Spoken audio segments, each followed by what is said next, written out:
Irmãos, o livro de Romanos, eu considero o meu livro favorito das Escrituras. Já cheguei a falar isso em outros momentos, mas eu tenho um motivo pelo qual eu acho esse livro tão importante, principalmente na minha conversão, porque foi através de alguns textos de Romanos que eu me converti ao Evangelho. Mas o que é mais interessante, que eu queria que os irmãos se atentassem e entendessem, é que o livro de Romanos, ele é além de apenas uma carta. Paulo, ele escreveu esse livro para o povo de Romanos, num sentido de introduzir o Evangelho de uma forma sistemática. Então, podemos considerar que o livro de Romanos é um evangelho sistemático. É um resumo das obras do Senhor. Então, eu costumo dizer que se você quiser entender o real Evangelho, entender de forma resumida o que é o Evangelho, basta você ler o livro de Romanos, que você vai entender por que essa obra é tão redentiva, é tão perfeita em nossas vidas. Lógico que você vai ler o restante da Bíblia, mas se você quiser entender de forma resumida e explicar o que o Evangelho significa, basta ler Romanos, porque é um livro fantástico, escrito por Paulo, para que venhamos a entender de forma sistemática o que é o Evangelho e o que é as obras do Senhor. Para os irmãos conseguirem entender isso, nós podemos até passar de forma resumida cada capítulo de Romanos até esse capítulo 11 que nós iremos nos ater hoje. Do capítulo 1 ao capítulo 3 de Romanos, Paulo ele vai se ater a falar da universalidade do pecado. Se vocês forem ler com atenção, vocês vão ver que ali Paulo ele vai se concentrar no pecado humano e falando em algumas questões que envolvem um pecado. Nos capítulos de número 3 a 5, ele já vai trazer a solução para o pecado, que é a justificação pela fé. Então ali Paulo ele vai deixar com clareza, explicar com clareza o que Cristo fez pela sua igreja, para que assim pudéssemos estar aqui hoje dedicados ao nosso Senhor. Dos capítulos 6 a 8, ele vai se dispor a explicar a santidade, falando como o cristão deve agir de forma santa perante a Deus. Romanos 9, um capítulo bastante conhecido por nós, é o capítulo onde ele vai se ater à soberania de Deus. Ele vai explicar de uma forma didática como que funciona a soberania do Senhor. Ele vai falar de forma clara que ele é soberano sobre todas as coisas. Ele é soberano tanto com os vasos de ira, como os vasos de condenação, de salvação. Então, ele vai demonstrar através de exemplos como ele está no controle de todas as coisas. Então, o capítulo 9 se atém a isso. E o capítulo 10, Paulo ele vai também se dispor a explicar a responsabilidade humana. Então, ele fala sobre sua soberania no capítulo 9 e no capítulo 10 ele já vai se ater às nossas responsabilidades como cristãos. E aí chegamos no capítulo 11, que é onde nós vamos nos ater hoje, que Paulo ele já vai falar de forma pastoral quanto a Israel, o plano redentor envolvendo judeus e gentios. No capítulo 11, ele vai se especificamente ater a isso. Então, capítulo 11, Paulo trata especificamente do futuro de Israel, como nós conseguimos ler, dos versos 25. E nós podemos ter essa certeza em Romanos, capítulo 11, verso 1, onde ele vai falar com categoria, né? Ele vai repetir uma pergunta que estavam sendo feitas entre os romanos, que é: pergunto, pois, acaso Deus rejeitou o seu povo? E ele, de maneira categórica, vai responder: de maneira nenhuma. Deus não rejeitou o seu povo. E esse povo tem um plano redentivo para ele, que nós conseguimos ler nos versos 25 até os versos 32, que Paulo vai explicar esse plano redentivo para o povo de Israel. Ele vai falar lá nos versos 5 sobre o remanescente fiel, que é uma parte dos judeus que se converteram ao cristianismo. Ele vai falar do endurecimento de Israel, que também é um endurecimento parcial e temporário, porque, de acordo com Paulo aqui nos versos 25 e diante, há uma promessa para o povo de Israel Isso até nos deixa bem claro a entender por que a igreja e Israel não são a mesma coisa. A igreja é a igreja. Israel é o povo escolhido por Deus, que sim irá se arrepender do seu pecado, de acordo com Paulo. Então, também ele vai falar, Deus está conduzindo um plano soberano que culminará na restauração. Então, essa restauração, ela é uma promessa de Deus ao povo de Israel também. Assim como nós, como gentios, fomos aceitos por Cristo, o povo de Israel que se rebelou contra Deus também irá se arrepender dos seus pecados e irá reconhecer em Cristo o Messias, né? Então, continuando, ao contemplar a profundidade desse plano, e aqui é bem interessante a gente salientar, da sabedoria de Deus em usar a rejeição temporária de Israel, ele encerra esse capítulo não com mais argumentação. Paulo ele não vai encerrar o capítulo apenas tentando argumentar por que Israel será salvo. Ele vai trazer um momento de hino de louvor ao nosso Deus, que é o que nós chamamos de doxologia paulina, que é esse momento onde nós lemos aqui na nossa Bíblia, nos versos 33 até o verso 36, que Paulo se deleita com as profundidades das riquezas e da sabedoria do nosso Deus. E é aqui que nós vamos nos concentrar hoje. Vamos nos concentrar na doxologia paulina. E aí, o que significa doxologia? Não é apenas uma palavra difícil. Doxologia significa adoração. Significa a adoração às boas feituras de Deus. Todos aqueles momentos onde nós chegamos na Escritura, onde o escritor bíblico ele se depara falando, elogiando as boas feituras de Deus, elogiando o ministério de Cristo, elogiando também a sabedoria, a soberania do Senhor de uma forma tão esplendorosa. Esse é o momento doxológico. E aqui eu quero trazer para os irmãos, para que nós possamos entender que essa doxologia vem para nós, como crentes em Cristo. Nós estamos aqui doxologicamente escolhidos para adoração ao nosso Deus. Este culto de louvor e adoração, ele tem como propósito adorar. Ele tem como propósito elogiar aquilo que Deus tem feito para toda a sua criação, né? Então, aqui podemos ver, através da estrutura expositiva de Paulo, a partir dos versos 33, algumas questões bastante pertinentes nesses pequenos versos que são profundamente maravilhosos, né? Então, uma das coisas que Paulo vai expor é a profundidade insondável de Deus. Nos versos 33 vai dizer: ó profundidade da riqueza e da sabedoria e do conhecimento de Deus. E aqui, irmãos, é um momento de quebrantamento de Paulo, onde ele vê e reconhece que Deus ele é profundamente rico em graça. A profundidade da riqueza, tanto da sabedoria como do conhecimento de Deus, Paulo contempla 3 dimensões. Ele vai contemplar aqui, neste pequeno verso, 3 dimensões de Deus. Uma delas, a riqueza de Deus. E aqui também faz parte de uma característica da forma que Paulo escreve suas cartas, que é esse fim doxológico, e muitas vezes ele introduz nos seus livros. Podemos ver isso até no capítulo 9, quando ele se refere à abundância da graça. Então, essa riqueza em que ele fala é a abundância da graça de Deus derramada em nossas vidas. Podemos voltar um pouquinho aí em Romanos 9? Romanos 9, verso 23, onde ele fala sobre a sua soberania de Deus, e ele vai também exaltar este ponto, esta dimensão de Deus, que é a sua riqueza da sua glória. Verso 23 diz assim: que dizes, se ele fez isto para tornar conhecidas as riquezas de sua glória aos vasos de sua misericórdia, que preparou de antemão para a glória. Então aqui, mais uma vez, e Paulo ele vai focar na soberania graciosa de Deus. E essa graciosidade ele chama de riqueza, uma riqueza eterna.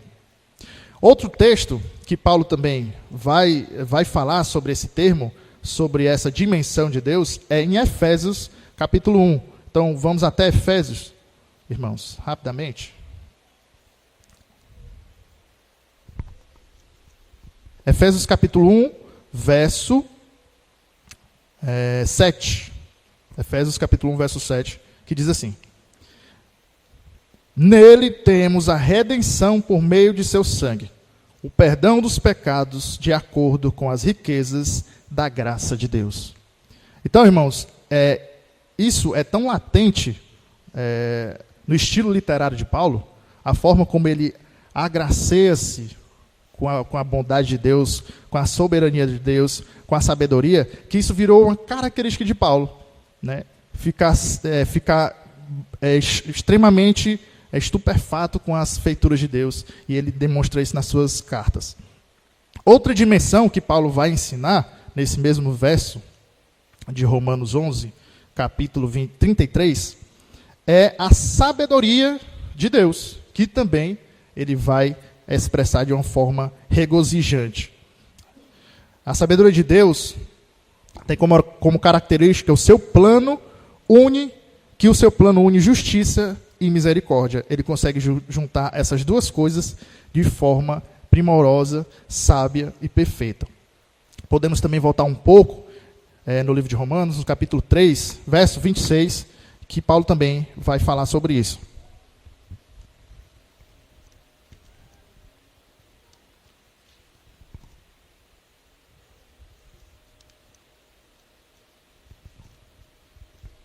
Romanos 3, verso 26, fala da seguinte maneira: Mas, no presente, demonstrou a sua justiça, a fim de ser justo e justificador daquele que tem fé em Jesus. Então aqui, Paulo também fala dessa sabedoria de Deus que tem a ver com sua justiça e sua misericórdia. Ele tanto ama e derrama sua misericórdia sobre o seu povo escolhido, como ele também tem desejo de demonstrar sua justiça. E isso nós conseguimos também ver no capítulo 9, onde Paulo ele vai falar sobre os vasos de ira e os vasos de justiça, onde ele derrama de maneira perfeita tanto a sua justiça nos vasos de ira, quanto a sua misericórdia nos vasos de justiça. E a terceira dimensão que Paulo vai nos ensinar através desse verso é o conhecimento de Deus. Nada surpreende o Senhor. Então, nos Salmos 147, verso 5, eu não vou pedir para os irmãos buscarem, vai dizer assim: grande é o nosso Senhor, e de grande poder o seu entendimento, e infinito é. Então, irmãos, o poder de Deus, a sabedoria de Deus, o conhecimento de Deus é infinito. E Paulo, ele tenta demonstrar isso de forma a louvar essas características de Deus através da sua doxologia. De uma forma que não consegue, no fim, demonstrar a total profundidade dessa riqueza, porque é uma profundidade imensurável. Nós não conseguimos mensurar as profundidades das riquezas, da sabedoria e do conhecimento de Deus. São dimensões que o ser humano não consegue enxergar na sua pequenez. São eternos, são extremos, e nós somos pequenos perante isso. Então, para concluir essa parte dessas dimensões, quão insondáveis são os seus juízos. Deus não pode ser plenamente explicado, mas deve ser plenamente adorado. Então, essa doxologia de Paulo, ela demonstra essa adoração. Ela nos dá um exemplo de adoração verdadeira ao Deus. E aqui, irmãos, podemos aplicar em várias questões. Mas antes disso, Paulo também vai se ater no segundo ponto, que é a independência absoluta de Deus, dos versos 34 a 35. Vamos ler mais uma vez, só para relembrarmos. Quem primeiro lhe deu para que ele o reconhecesse? Pois dele, por ele e para ele são todas as coisas, e a ele seja a glória para sempre. Amém. Aqui, irmãos, Paulo, ele vai parafrasear Isaías, no capítulo 40, que exatamente isso que ele falou, quem lhe deu para ser recompensado. E a Jó, ele também está citando aqui, Jó 41. E aqui, irmãos, podemos ver algumas características também importantes. Ninguém aconselha Deus. Essa é o nível da sabedoria do Senhor. Nós é que precisamos continuamente buscar sabedoria e entendimento.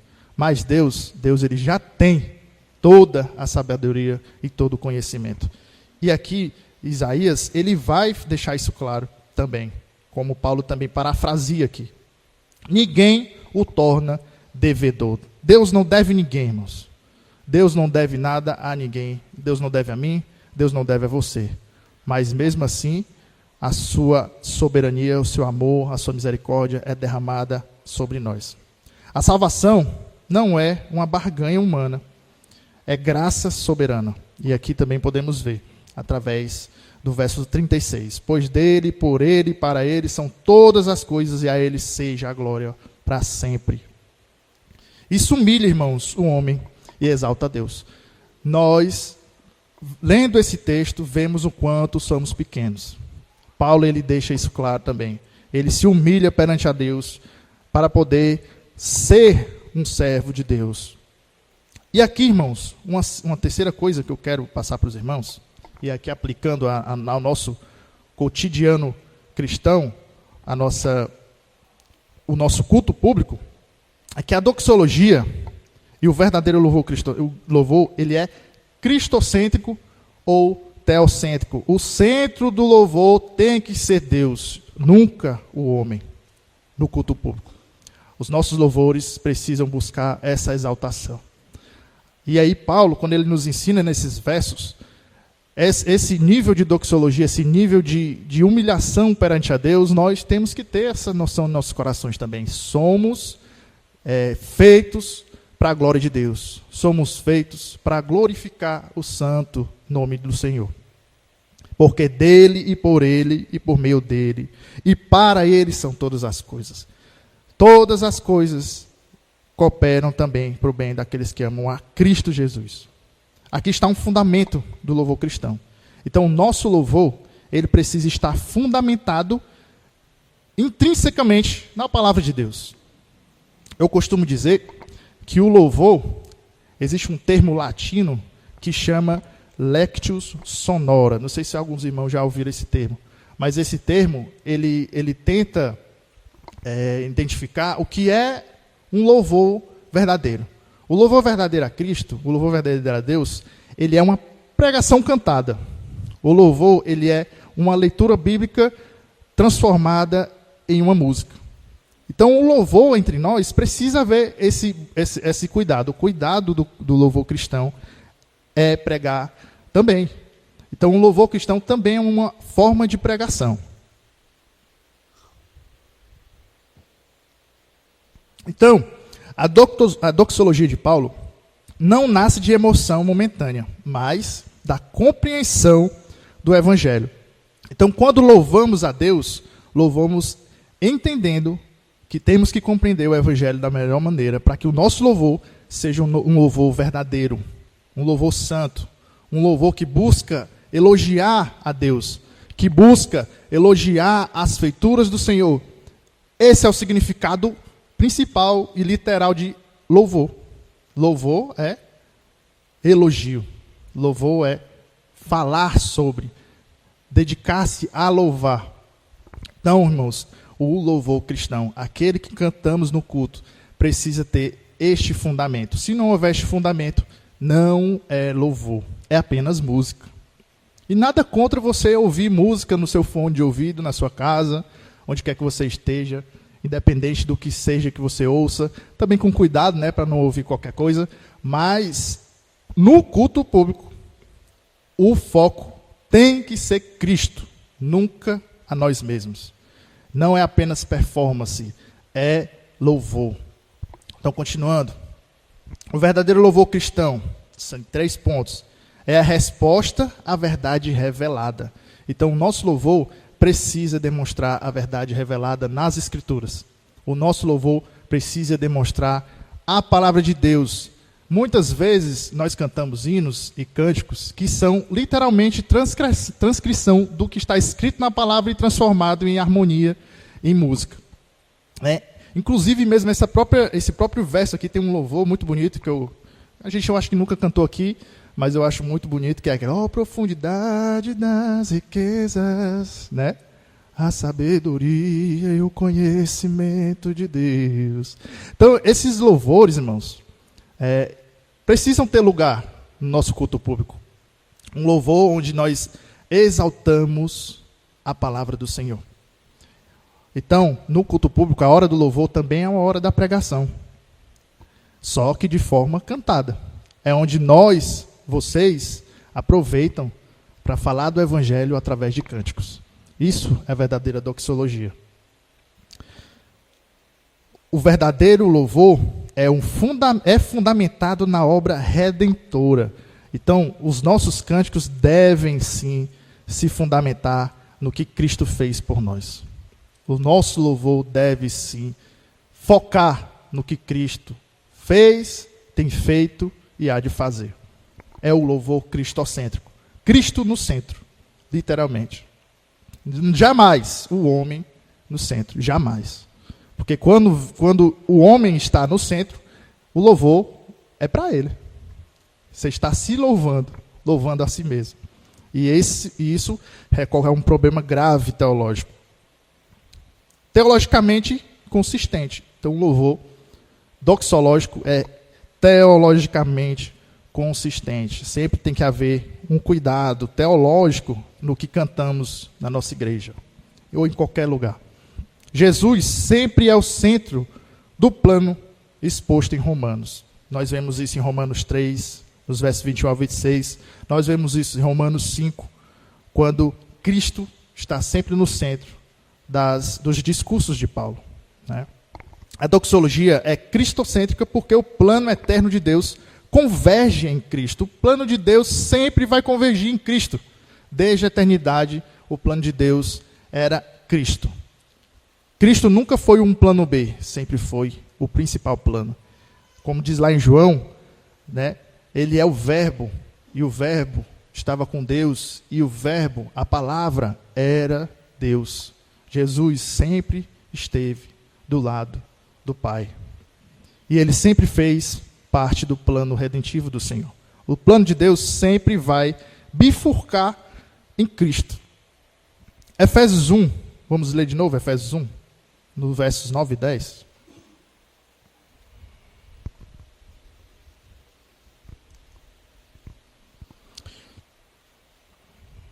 Vai dizer assim: e nos revelou o mistério da sua vontade, de acordo com seu bom propósito, que ele estabeleceu em Cristo, isto é, de fazer convergir em Cristo todas as coisas celestiais ou terrenas, na dispensação da plenitude dos tempos. Então, Deus, ele fez o seu plano em Cristo. Cristo é o plano principal de Deus, Deus Pai. Então, irmãos, temos que ter essa certeza no nosso louvor. Cristo sempre tem que ser o centro das nossas vidas. E o louvor está aí.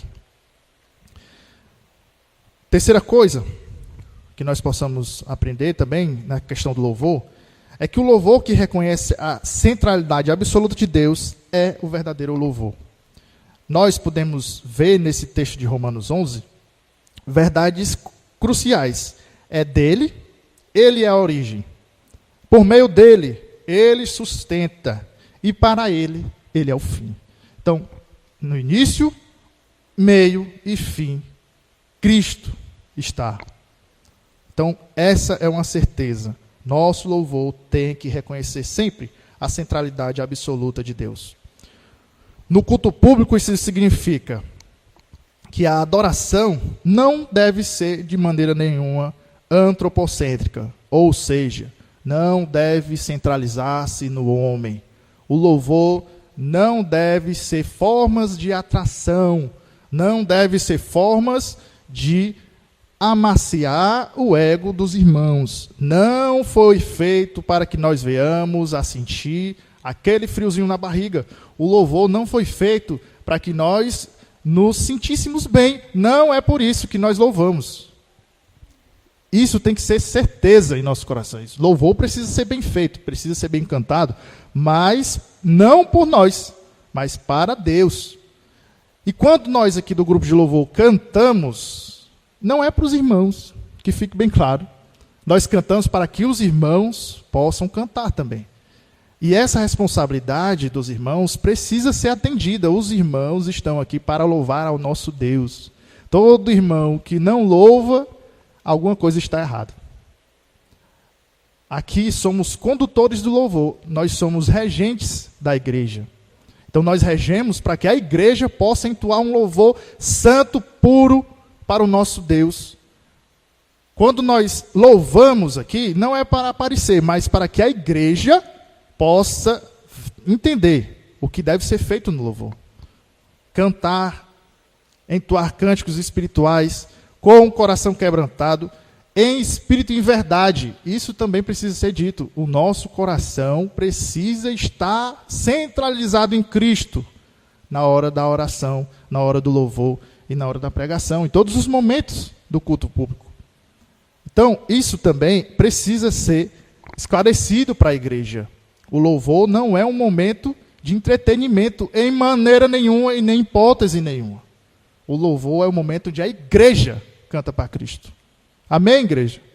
Então, esse é o chamado também no culto público. A igreja entoar cânticos ao nosso Deus. O foco não é a experiência.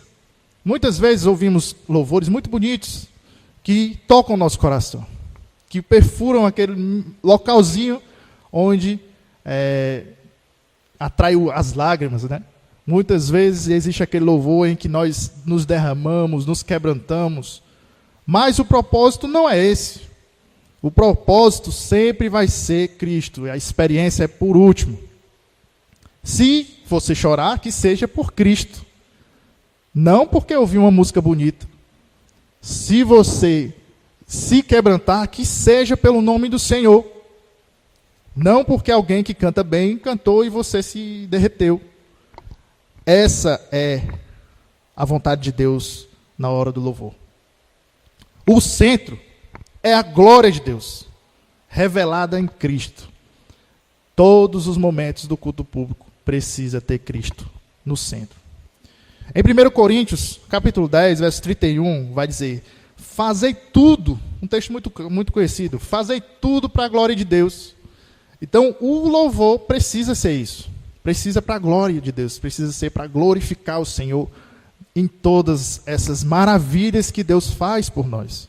É o momento onde nós nos entregamos a Cristo. É o momento onde nós nos derramamos e nos humilhamos em louvor e adoração. É o momento onde nós adoramos ao Senhor. Então é um momento vertical, jamais horizontal. Entendem? Não é um momento onde nós horizontalmente fazemos algo. É o momento onde verticalmente levamos o nosso louvor e adoração para o alto, para que Deus possa se agradar de nós. A pregação exalta a Cristo. O cântico proclama o Evangelho. As orações reconhecem a soberania divina. E aí recumina no que aconteceu hoje mais cedo, a ceia. A ceia aponta a obra redentora, que também é um momento de doxologia, é um momento de adoração ao nosso Deus. Louvor tem que produzir humildade.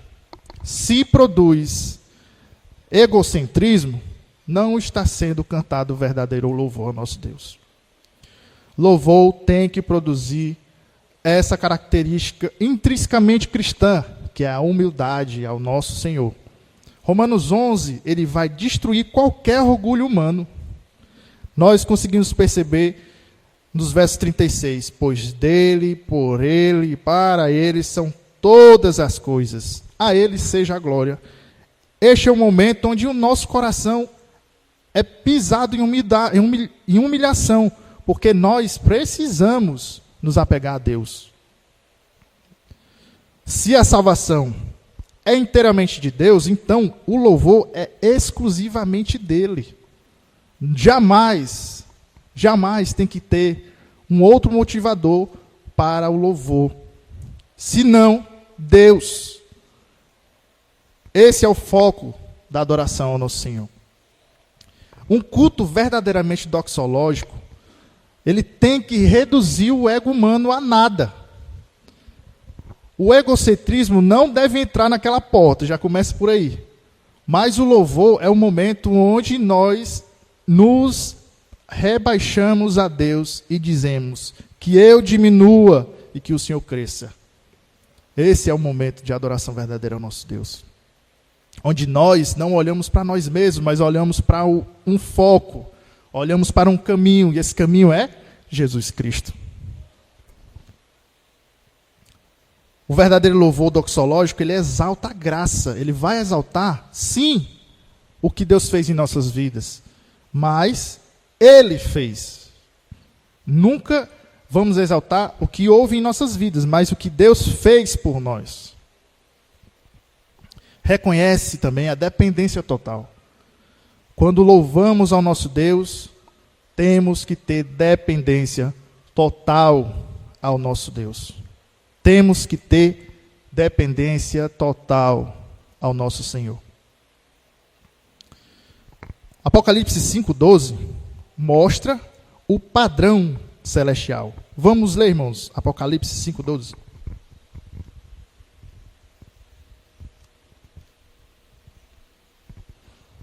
Já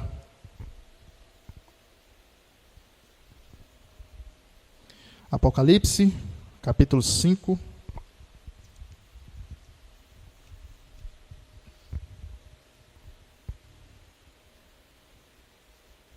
verso 12, que vai demonstrar um cântico, né? Isso é um cântico celestial. Vamos só ler um pouco atrás, no verso 11, só para a gente entender o contexto, que diz assim: Então olhei e ouvi a voz de muitos anjos, milhares de milhares e milhões de milhões.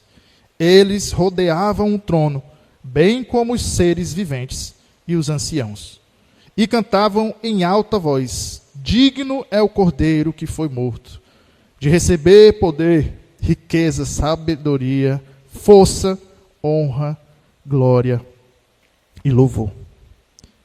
Então, irmãos, aqui podemos ver qual é o padrão celestial. E nós, como crentes, devemos imitar os padrões celestiais. Nós, como servos do Senhor, precisamos ver o que os anjos fazem. Precisamos ver o que os santos do Senhor fizeram no passado. Precisamos olhar para os apóstolos e ver o que eles fizeram para Deus. E ver também o que os antigos profetas ensinavam em sua palavra sobre como adorar o Senhor. No Antigo Testamento, a adoração envolvia sacrifício. Hoje, a nossa adoração envolve entrega pessoal.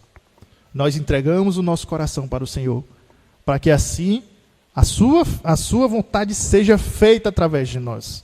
E aqui os anjos demonstram esse padrão celestial de adoração, que é dignificar o nome do nosso Deus, honrar aquilo que Ele fez. Digno é o Cordeiro que foi morto, de receber poder, riqueza, sabedoria, força, honra, glória e louvor. Amém e amém. Então, esse padrão devemos trazer para as nossas vidas. Louvar ao Senhor com um foco, e esse foco, a sua palavra nos ensina. O céu, irmãos, com certeza é cristocêntrico. No céu só vai haver um assunto. Pode ter certeza disso. Você que almeja o céu, só tem um assunto lá. É Cristo, irmãos. Ele é o centro. Ele será tão iluminado, a sua luz será tão forte, que nem o sol será útil. Ele sempre será o centro, irmãos. Nós podemos ver que até nisso, na escatologia, sabemos que o Senhor é digno de toda a honra e toda a glória. Esse é o Senhor que nós esperamos. Esse é o Messias que virá e nos levará para viver com Ele. E quando nós estivermos lá, vivendo com Ele, nós iremos apenas adorá-lo, em espírito e em verdade, verdadeiramente. Não iremos ter outra coisa, senão a adoração ao nosso Deus. Mas aqui, no tempo presente, onde estamos, o que eu chamo de igreja visível, nós também já devemos começar a fazer isso. A adorá-lo em todas as circunstâncias, em todos os sentidos, a adorar a Cristo Jesus. E isso é um problema que o mundo muitas vezes traz para a igreja. Essa quebra, essa troca de foco, de mudar aquilo que deveria ser apenas para honrar ao Senhor, para que aí possa honrar aos homens, honrar a criaturas. E essa subversão é o que faz o mundo ser tão apetitoso aos nossos olhares. Essa subversão, muitas vezes, agrada o coração pecaminoso. Então, irmãos, o culto público, ele não deve se ater a esse tipo de subversão. Então, o louvor, ele tem que unir duas coisas importantíssimas. Ele tem que unir teologia e adoração. Por que eu digo isso? Porque a doxologia de Paulo aqui é extremamente teológica, irmãos. Nós vemos que o livro de Romanos, ele é uma sistemática teológica, você consegue ver do começo ao fim. E ele transformou a doxologia, ele transformou teologia em pura adoração. A doxologia não é apenas música, irmãos. É uma declaração da glória de Deus, fundamentada na verdade. Em Efésios 3, dos versos 20 ao 21, mostra que a adoração flui da compreensão da obra de Cristo. Vamos ler Efésios mais uma vez, capítulo 3. Efésios capítulo 3, dos versos 20 a 21.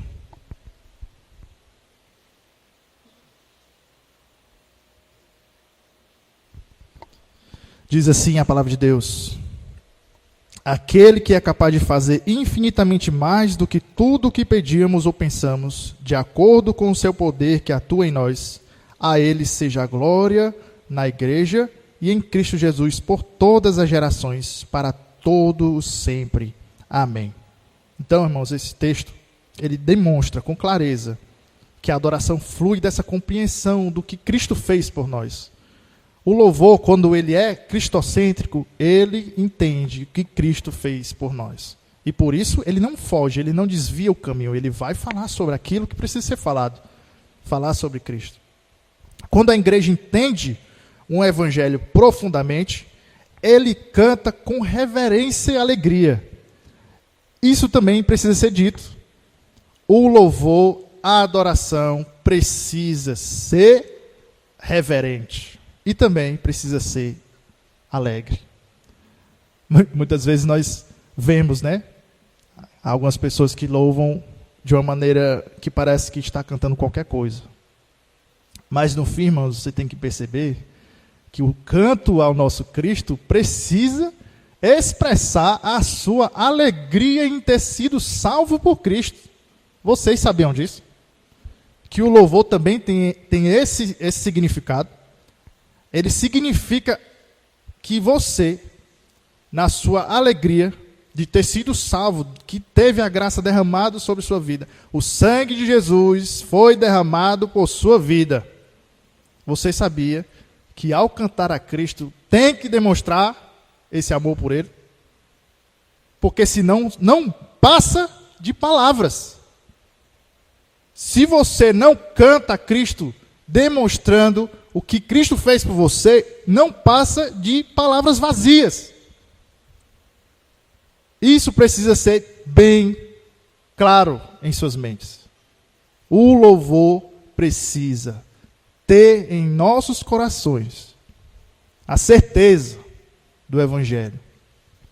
E essa certeza gera alegria, gera amor, gera benevolência. O louvor cristão tem que ter alegria. E eu não estou falando que a gente tem que começar a dançar, pular, não é sobre isso. É sobre ter corações verdadeiramente entregues a Cristo. Você em seu coração sabe o que é isso. Se você não faz é porque você só nega essa verdade. Quando a igreja entende esse evangelho profundamente, ela vai cantar reverente. Então a reverência precisa existir. A reverência ao nos chegar a Cristo, você não está se achegando a um qualquer, você está chegando-se a Cristo, ao Rei de todos os séculos. Você deve respeito e honra a esse Senhor. Então é o momento de reverência ao nosso Deus. Teologia sem louvor gera frieza. Isso é verdade. Quando existe só teologia, quando existe só letra, quando existe só entendimento teológico, pode gerar frieza realmente. E o louvor sem teologia gera superficialidade. Então, são duas faces da mesma moeda. A teologia sem louvor vai gerar frieza. E uma igreja extremamente teológica, as pessoas entendem de tudo. Mas quando vão louvar, são mais frias do que uma pedra de gelo. Quando louvar, não sabem se portar diante a Cristo. Mas eles entendem de tudo. Se você perguntar o verso tal, ele vai saber decorado. Ele vai saber quem é John Knox, ele vai saber quem é Calvino, ele vai saber quem é John Piper, vai entender de tudo. Mas o crucial, muitas vezes, falta, que é a reverência a Cristo. Que é um coração realmente quebrantado, buscando adoração. E isso, muitas vezes, também acaba com a igreja. E da mesma forma, o louvor sem teologia gera extrema superficialidade. Se nós não tivermos entendimento do que nós estamos cantando, nós poderíamos estar aqui falando grandes heresias e ninguém entender, achar que é bonito, como muitas vezes acontece por aí afora, né? Pessoas trazerem para o púlpito cânticos ou músicas extremamente heréticas só porque tem um rótulo gospel, né? Isso também faz parte de o que eu chamo de balança, de equilíbrio. Tudo tem que ser equilibrado. Assim como na teologia sem frieza, teologia sem louvor gera frieza, louvor sem teologia gera superficialidade. Então tem que haver tanto teologia quanto louvor verdadeiramente espiritual. E para aplicarmos isso à nossa realidade, irmãos, na nossa prática, nós podemos ter alguns pontos. Um desses pontos é: o nosso culto deve ser centrado em Cristo, não na performance. Então, pode ser até interessante você saber como agir, como se portar. Mas no fim máximo, não é a performance que vai atrair corações quebrantados para Cristo. É um louvor realmente fincado na palavra. É o foco, é o que nós temos como principal prioridade, que é louvar o nosso Deus. Então não é tonalidade de cor, não é virtualidade ou virtualismo no violão ou no teclado, mas é um coração que realmente foca em Cristo. Que ele quer entregar o melhor, mas é para Cristo. Ele quer se esmerar melhor, mas é para Cristo. Ele quer ficar mais afiado no seu instrumento, mas não por ele, para Cristo. É sempre a intenção do coração que vai determinar. Precisamos cantar o Evangelho, não apenas sentimentos. Então, não é o que vai trazer mais aquecimento no coração, mas é o que vai trazer mais a proximidade com Deus. É o que vai trazer mais liturgia para o povo. É o que vai trazer mais intimidade com o Senhor. Mas uma intimidade realmente bíblica, não é? Então precisamos ter esse sentimento em nossos corações. A glória de Deus deve ser o fim supremo da reunião pública. Então nosso culto tem que iniciar em Cristo, ter Cristo no centro e finalizar com Cristo. A glória de Deus deve ser o fim supremo de todas as coisas. Romanos 11:1 mostra que doxologia conduz à entrega da vida como culto racional. No verso 1 do capítulo 12, mais à frente. Que a partir do capítulo 12 em diante, Paulo ele fica mais, ele foca mais em exortar, né? Em exortar a igreja de Cristo. Mas aí no verso 1, podemos ler que, portanto, irmãos, rogo-lhes, pela misericórdia de Deus, que se ofereçam em sacrifício vivo, santo e agradável a Deus. Este é o culto racional. E aqui a gente pode também entender uma questão, uma verdade interessante nessa tradução. Porque não necessariamente o culto racional é a melhor tradução para esse texto, né? Porque esse verso aqui, ele tem um significado mais profundo. A NVT, ele vai ter uma tradução um pouco melhor. Vai dizer assim: portanto, irmãos, suplico-lhes que entreguem seu corpo a Deus por causa de tudo que ele fez por vocês. Que seja um sacrifício vivo e santo, do tipo que Deus considera agradável. E aí esse é o verso que muda um pouco. Essa é a verdadeira forma de adorá-lo. E no grego ele vai ter algumas variantes, e uma dessas variantes é um serviço espiritual verdadeiro. Então, a nossa adoração não é somente ser racional. Entende? Não é somente ler a letra, interpretar a letra e depois sentar. Não é isso. O louvor também deve ser espiritual. O nosso espírito deve estar entregue a Cristo no momento em que adoramos Ele. Essa é a forma com que Deus quer que adoremos. Com o espírito quebrantado. O espírito prostrado diante de Deus. Então, o culto racional, o serviço espiritual ou verdadeiramente a adoração. Então, toda adoração que não é espiritual, ela é uma adoração falsa. Toda adoração é que não estamos em espírito e em verdade, onde, porventura, estejamos com o coração inflamados, onde, porventura, nós não estamos de acordo com a vontade de Deus em alguma face da nossa vida, onde falta algo em nosso coração, onde, por motivo qualquer, há discordância em nosso coração, há ódio, há falta de perdão, isso não é um espírito aprovado por Cristo. Então a nossa adoração também tem isso. O nosso coração precisa estar aptos para adorar ao Deus, para adorar ao verdadeiro Deus.